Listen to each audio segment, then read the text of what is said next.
오늘 하나님 말씀은 창세기 49장 22절에서 26절이 되겠습니다.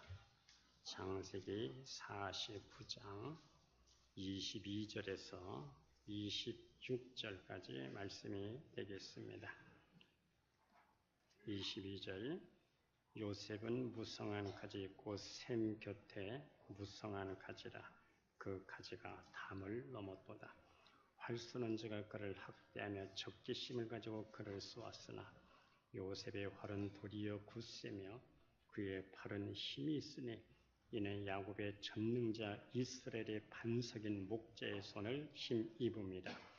내 아버지 하나님께로 말미암나니 그가 너를 도우실 것이요 전능자로 말미암나니 그가 내게 복을 주실 것이라.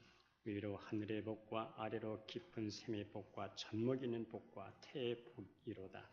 내 아버지의 축복이 내 선주의 축복보다 나아서 영원한 산이 한 없음같이 이 축복이 요셉의 머리로 돌아오며 그 형제 중 뛰어난 자의 정수리로 돌아오리로다. 아멘. 유명한 고대 작가 호모의 일리어드 오디세이라고 하는 유명한 서사시가 있습니다. 그 서사시에 무사 영웅 아킬레스라고 하는 사람이 나옵니다.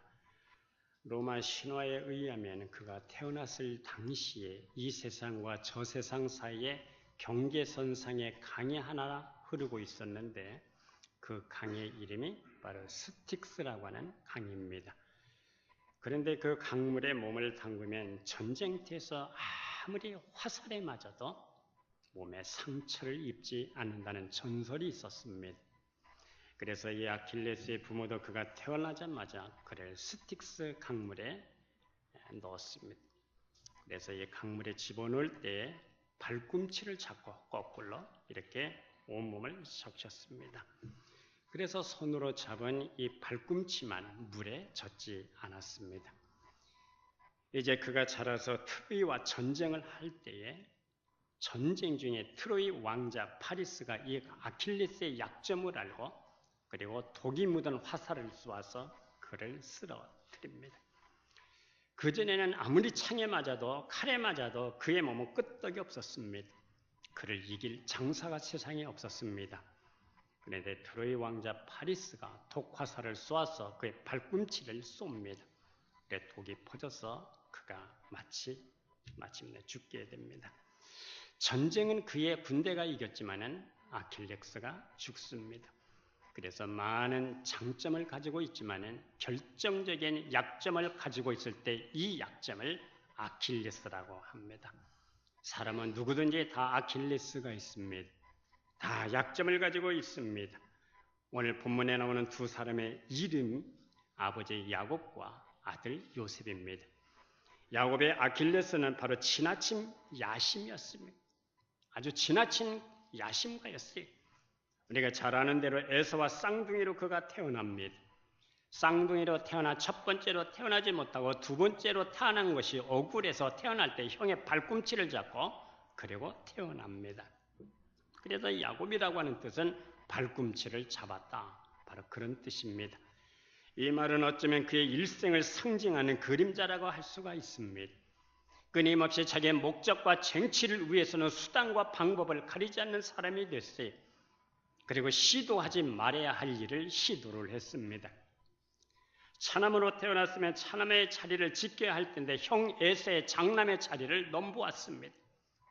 형이 사냥에서 돌아와 배고픈 이 순간을 이용해서 팥죽 한 그릇과 장자의 자리를 바꿔치기 했습니다.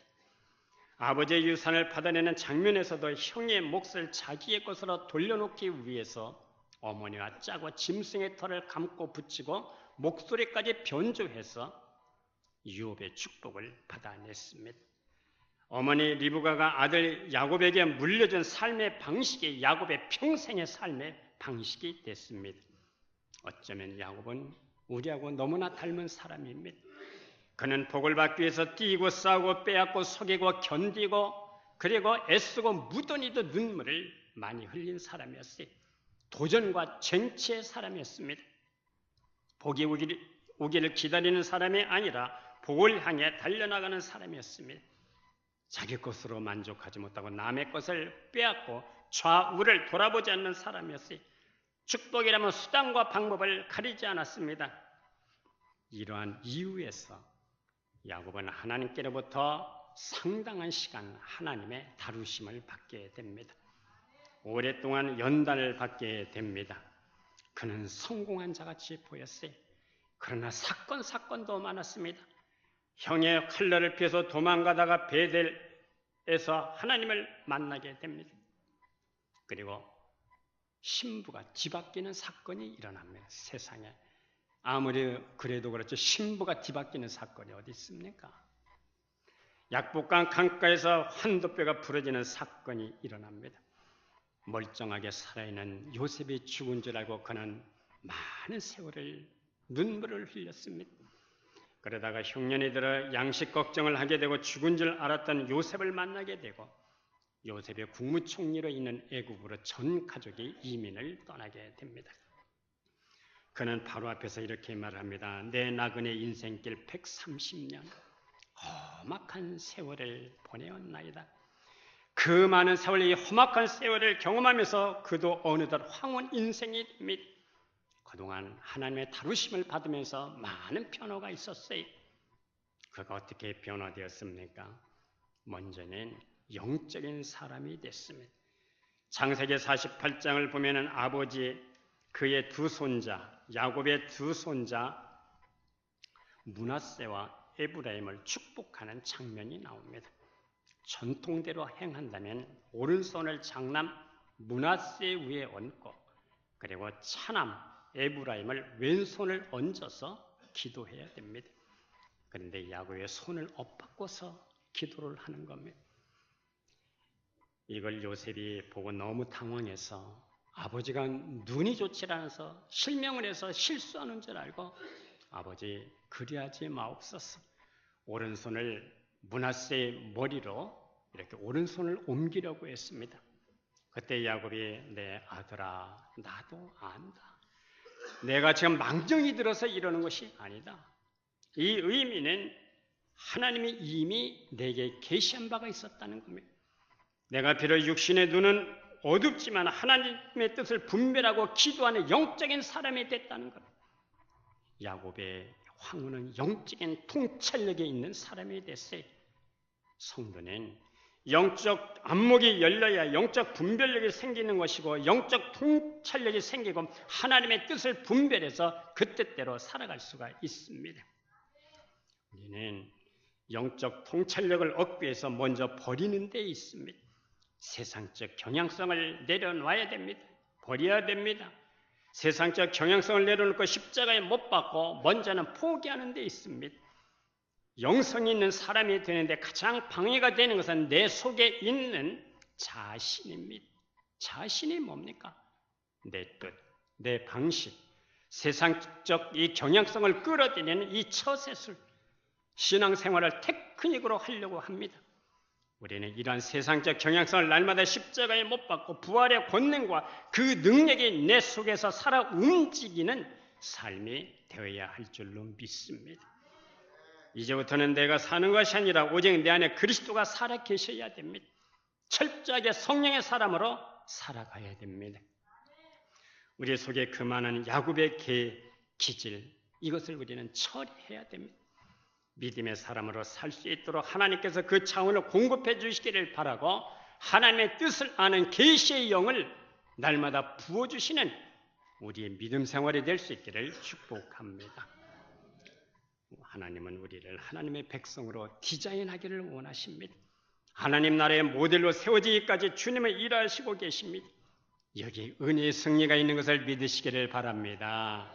여기 하나님의 승리가 있는 겁니다. 인간 승리가 아닙니다. 은혜의 승리, 하나님의 승리입니다. 두 번째는 야곱은 예배의 사람이 됐습니다. 우리가 히브리서 11장 21절에 보면은 믿음으로 야곱은 죽을 때 요셉의 각 아들에게 축복하고 그 지팡이 머리에 의지하여 경배하였으며 야곱은 하나님을 경배하고 예배하다가 죽었습니다. 그의 황후는 예배의 사람이었습니다. 그의 젊은 날은 영적인 사람이 아니었습니다. 그는 평생 하나님의 다루심을 받고 꺾이고 다듬어지고 깎여서 이스라엘에 합당한 사람이 돼서 예배자로 축복의 통로가 돼서 하나님의 복을 흘러보낼 수 있는 그러한 사람이 됐습니다. 북한이 지난 2015년 1월부터 옥류하고 있던 한국계 카나다인 임윤수 목사를 옥류를 했습니다. 처음엔 그를 국가 전복범으로 체포해서 노동교화용으로 평생을 살아라, 이 종신형을 선고했어요. 그러다가 2년 7개월 만에 석방을 했습니다. 그의 부인 임금영 사모가 이렇게 말합니다. 임윤수 목사가 남편이 옥류되고 일주일 되던 어느 날 새벽에 남편을 위해서 기도하다가 주의 음성을 정확하게 들었다고 합니다. 그 음성은 내가 너의 남편을 북한에 보냈다. 아니, 납치된 줄 알았는데, 분명히 납치되었는데 하나님의 말씀은 내가 너의 남편은 임윤수 목사를 북한에 보냈다는 겁니다. 그러니 염려하지 말라. 내가 그와 함께하고 있다. 주님의 이 분명한 음성을 듣고 그녀는 이 말씀에 너무 감사해서 펑펑 소리내서 몇 시간을 울었다고 합니다. 세계는 알기를, 사람들은 알기를 분명히 납치됐다고 했는데 하나님은 납치된 게 아니라 내가 그를 보냈다는 겁니다. 북한은 그가 목사인 것을 감안해서 주일날 예배드리는 것을 허락해 줬다고 합니다. 임 목사는 혼자 7시간 하나님과 1대1로 만나서 예배를 드렸다고 합니다. 그동안 그는 대북 지원 사업을 약 151차례에 걸쳐서 대북 지원을 했습니다. 이것은 정말 자랑스러운 일이었습니다. 그런데 지금은 이 종신령을 받고 이제는 하나님과 1대1로 만나는 이 예배가 중요했다는 겁니다. 어쩌면 죽어서 내가 이곳을 나갈 수밖에 없을 것이다 하는 이러한 상황에서 그 옛날 대북 지원을 스스로 자랑했던 모든 것들을 회개하면서 하나님께 예배를 드렸다고 합니다. 하나님 앞에 1대1로 만나서 1대1로 7시간을 주일날마다 드렸다고 합니다.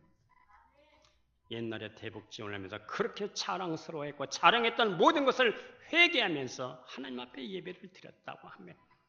그것은 내가 한 것이 아니었어요. 바로 하나님이 하셨다는 겁니다. 성도들과 하나님을 만나는 이 예배가 될 수 있기를 주의 이름으로 축복합니다.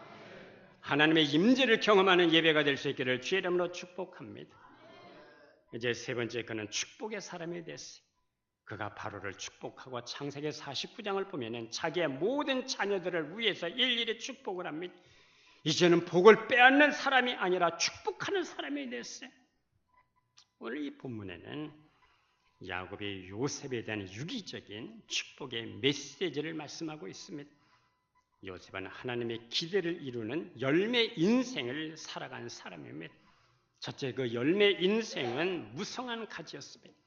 오늘 22절에 보니까 요셉은 무성한 가지고 샘 곁에 무성한 가지라 그 가지가 담을 넘었도다. 창세기 41장 38절을 보면 바로가 요셉을 국무총리로 발탁한 이유는 너무나 간단합니다. 명문학교를 나온 것도 아니었어요.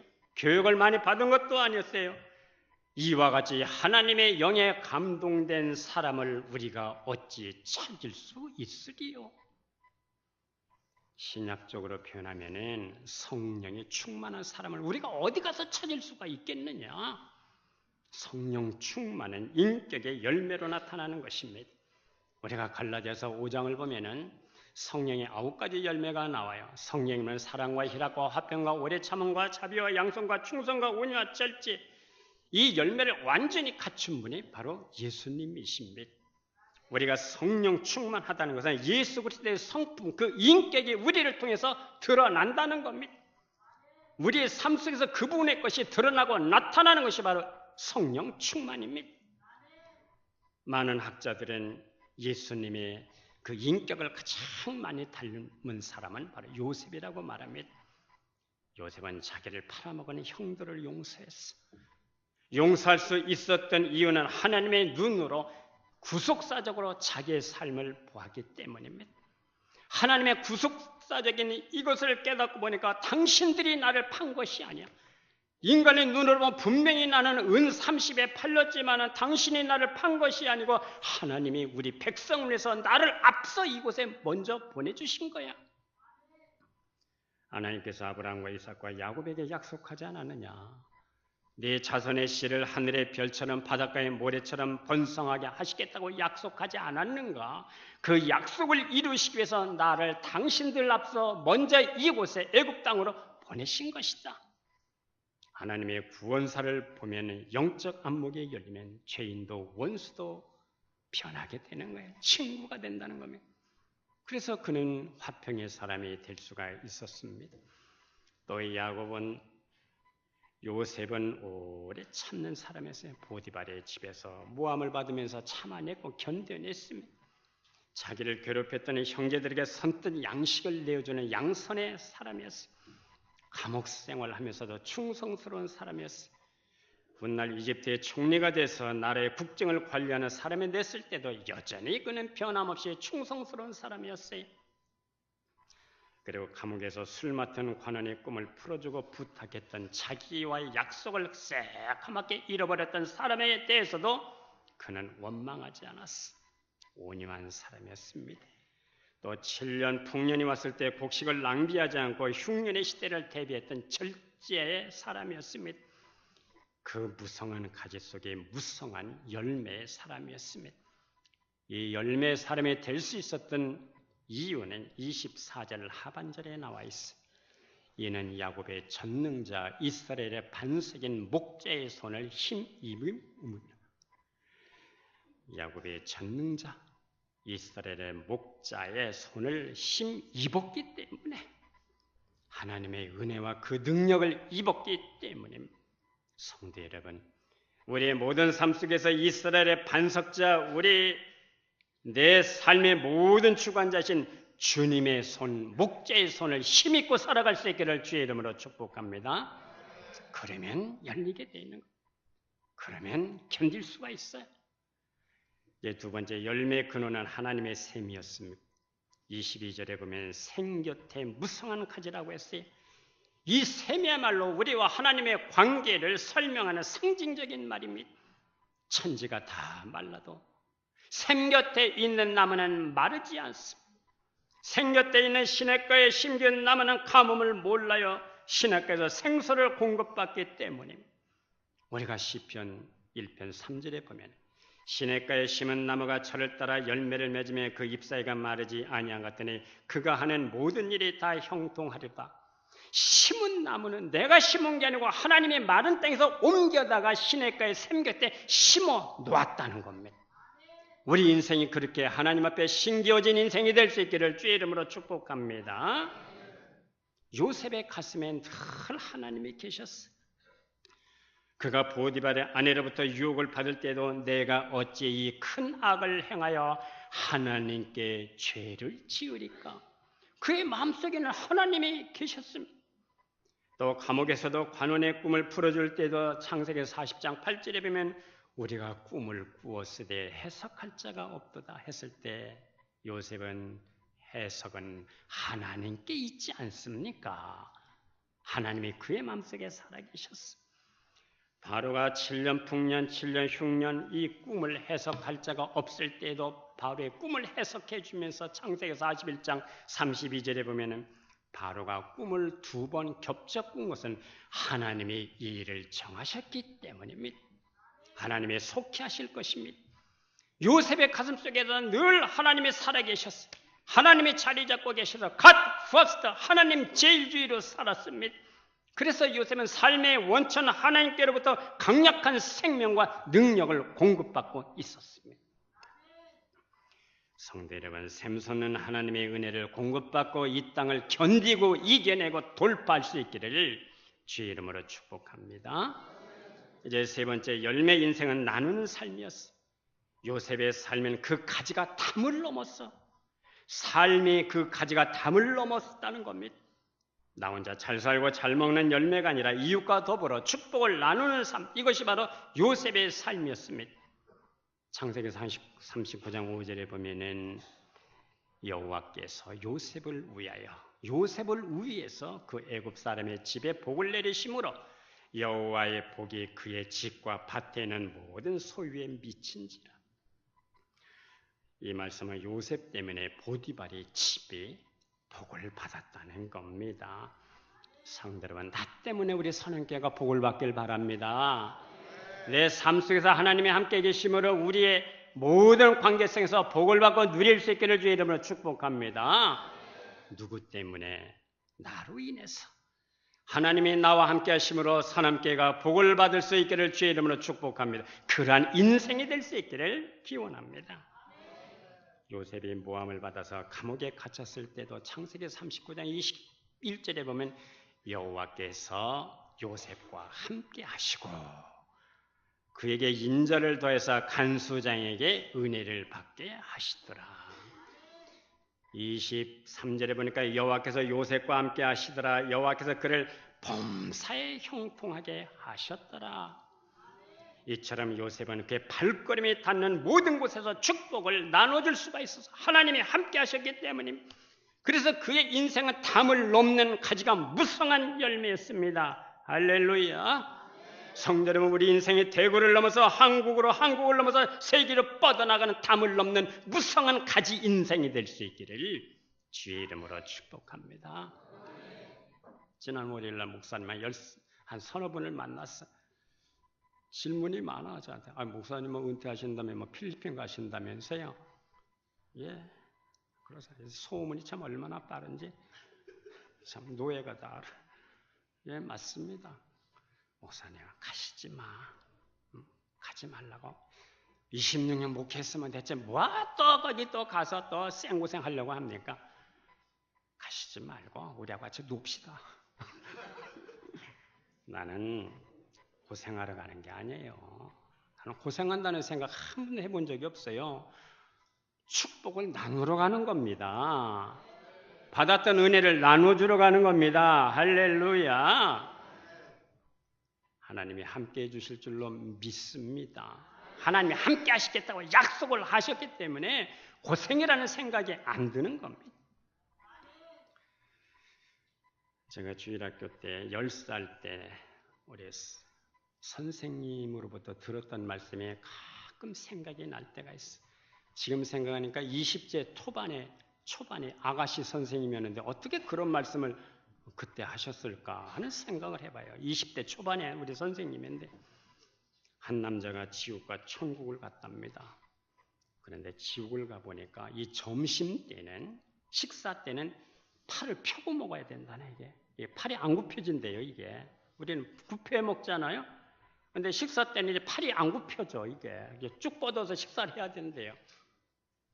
근데 지옥에 와 있는 사람들의 얼굴 보니까 너무 못 먹어서 얼굴이 파리해요. 아주 바싹 말랐어. 식사 시간이 되는데 막 진수성찬이 식탁 위에 널려 있습니다. 근데 수푼과 젓갈 보니까 또 길어. 이게 수푼이 길이가 길어요. 그냥 팔을 펴서 먹어야 되는데 이게 안 굽혀지니까 수푼을 음식을 담아서 쳐넣느라고 자기 입에 쳐넣어요. 이게 입으로 안 들어오는 거예요. 엉망이 되는 겁니다. 식탁이. 중간에 떨어지고 식탁만 어지러워질 뿐 자기 입에 들어오지가 않더라는 겁니다. 그러다 보니까 싸우고 감정이 격해서 순식간에 압이 귀환이 되더라는 겁니다. 그런데 이번엔 천국에 가니까 역시 수푼이 길어. 하나님 나라 사람들을 보니까 먹는 것도 보니까 수푼도 길고 젓갈도 기는데 빙 둘러앉아서 진수성찬을 담아서 장로님 이거 좀 잡숴봐. 권사님 이거 좀 잡숴봐. 싹 이렇게 먹여주는데 얼마나 천국에 있는 사람들은 얼굴이 부티가 나는지 얼마나 행복하고 그렇게 정말 보여지는지 이게 내가 10살 때 들었던 얘기야. 20대 초반에 우리 주일학교 선생님으로부터. 근데 이 말씀이 가끔 생각이 날 때가 있어. 나누는 삶. 거기에 하나님의 은혜가 있는 줄로 믿습니다. 우리가 가지고 있는 소중한 것들 붙들지 말고 던지고 나눠주면 여러 날 후에 하나님께서 도로 찾게 하시는 은혜를 주시는 것을 믿으시기를 바라요. 우리가 전도서 11장 1절에 보면 너는 내 떡을 물 위에 던지라. 여러 날 후에 도로 찾으리라. 던지라는 말씀은 나눠주고 베풀어주라는 뜻이에요. 할렐루야. 하나님 앞에서 던지고 나눠주지 않으면 때로는 하나님의 강제 징수를 하실 때가 있어요. 믿습니까? 어느 권사님이 다리가 부러졌다고 해서 신방을 갔습니다. 그런데 가보니까 주여 주여 그러면서 하나님 내가 잘못했습니다. 회개합니다. 아이고 주여. 아이고 이게 무슨 말씀입니까? 그랬더니 멋있는 냉장고를 하나 받은 게 있대요. 이 냉장고를 좀 사고 싶어서 자녀들이 주는 용돈을 조금씩 모았어요. 착 누르니까 얼음이 쫙 나오고 찬물 뜨거운 물 다 나오고 양쪽으로 큰 문이 있고 막 키도 막 큰 냉장고 이걸 좀 사고 싶었대요. 그래서 조금씩 돈을 모았는데 그러다가 이제 어느 날 어느 정도 돈이 모아서 이제 냉장고를 내일이나 모레나 곧 사야 되겠다 하는 마음을 먹고 어느 날 새벽 기도에 본교회가 좀 멀어서 가까운 개척교회를 나갔더니 그 교회가 얼마나 어려운지 바닥에서 그냥 앉아서 예배를 드리래요. 의자가 없더래요. 근데 기도하는 중에 마음에 생각이 들기를 얘야 네가 이 의자값을 좀 대거라. 아이고 하나님 안 됩니다. 안 돼. 이거는 냉장고 살려고 그러는데 이거 절대 안 됩니다. 또 기도하면은 네가 좀 도와주면 안 되겠냐. 이거 맨바닥에서 이거 성도들이 고생하는데 네가 좀 의자값 좀 이렇게 좀 도와주면 안 되겠냐. 안 됩니다. 이거 나 꼭 냉장고 사야 됩니다. 이거. 그래서 자꾸 그런 생각이 들어서 그 교회를 안 나갔대요. 그러다가 오늘은 기필코 내가 냉장고를 사야지. 그래 냉장고를 사려고 문을 나섰어요. 그날 하필이면 위층에서 계단을 물청소를 하고 있더라. 물청소가 물이 내려오면서 아래층으로 흘러내리면서 조심해서 간다는 게 그냥 물을 밟아가지고 미끄러져 넘어졌어요. 그래가지고 다리가 부러졌어요. 골절상을 입었어요.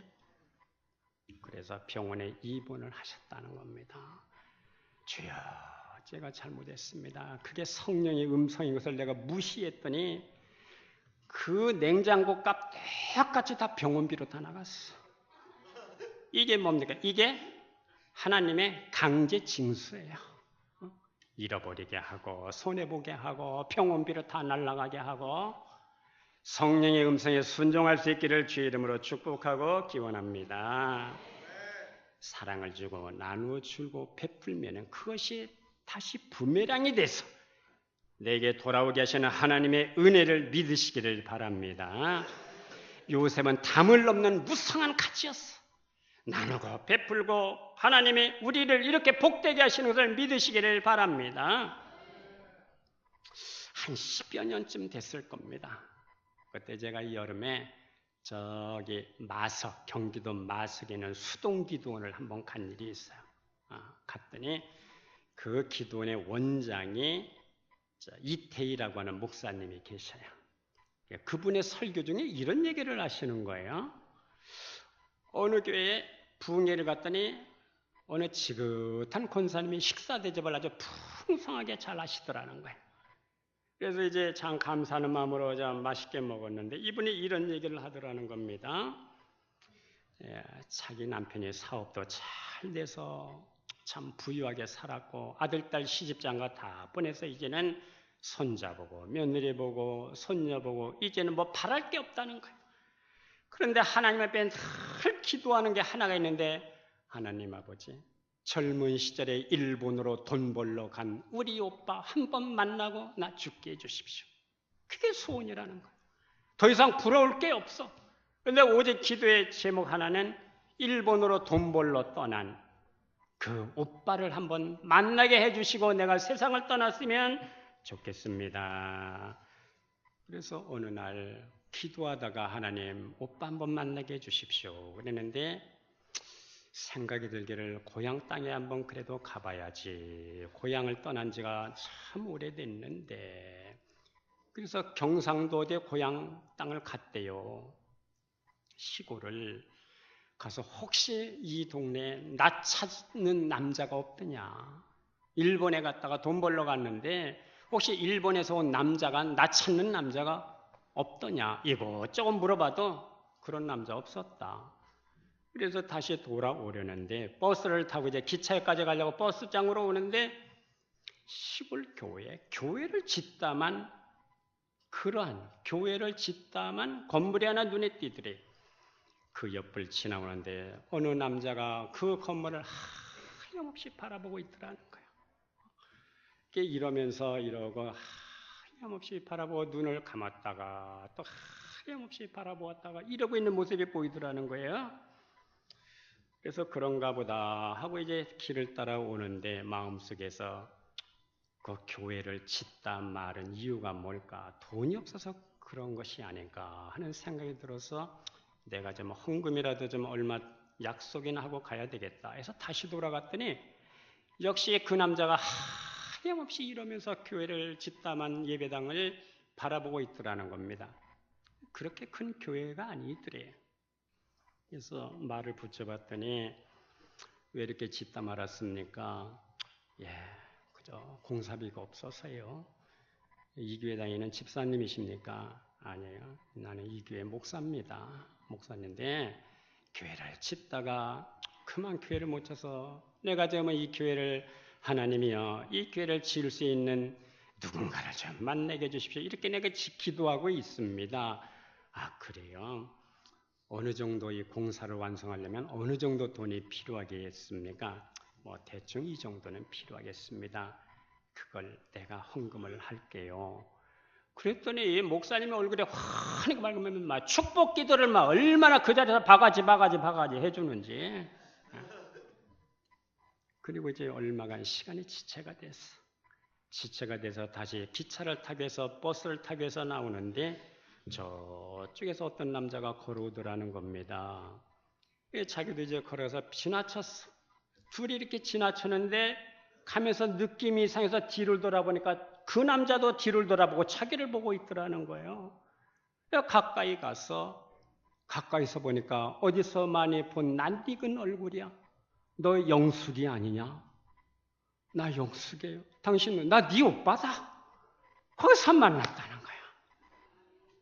아멘 좀 하셔. 그래서야 그가 깨달은 건 뭐냐? 하나님의 것을 나누고 베풀었더니 하나님이 기도를 응답하게 하시는구나. 만약 거기서 그냥 그대로 버스 정류장으로 향했다면 오빠를 못 만났을 거야. 그런데 지체하다가 만나게 됐다는 거야. 하나님 이렇게 은혜 주셔서 감사합니다. 그래서 너무 감사해서 그 강사 목사님에게 이렇게 좋은 대접을 한다고 그러더래. 이태희 목사님의 간증 속에 이 얘기가 나오는 것을 제가 들었습니다. 성도 여러분, 우리가 가지고 있는 것 이대로가 하나님의 은혜인 줄로 믿으시기를 바랍니다. 베풀고 나누어주면은 하나님께서 기도가 응답되게 하시고 하늘문이 열리는 것을 경험하게 되는 것을 믿으시기를 바랍니다. 바로 그런 삶을 산 사람이 요셉이었습니다. 우리의 삶 속에서 이런 일이 수도 없이 보편적으로 경험되어질 수 있기를 주의 이름으로 축복합니다. 기도하겠습니다. 하나님 아버지, 영원한 산이 한없음같이 우리에게 베풀어 주시는 하나님의 은혜가 한이 없는 줄로 믿습니다. 인생살이 속에서 하나님의 다루심을 받으면서 야곱의 영적인 사람이 됐듯이 예배의 사람이 된 것처럼 이제는 축복을 나눠주는 사람이 된 것처럼 나누고 베풀어줄 때 기도가 응답이 되는 것을 믿게 하시고 더 큰 것을 우리에게 주시는 하나님의 전능의 능력을 믿고 따라가는 우리의 삶이 되게 하여 주시옵소서. 예수님의 이름으로 기도드리옵나이다.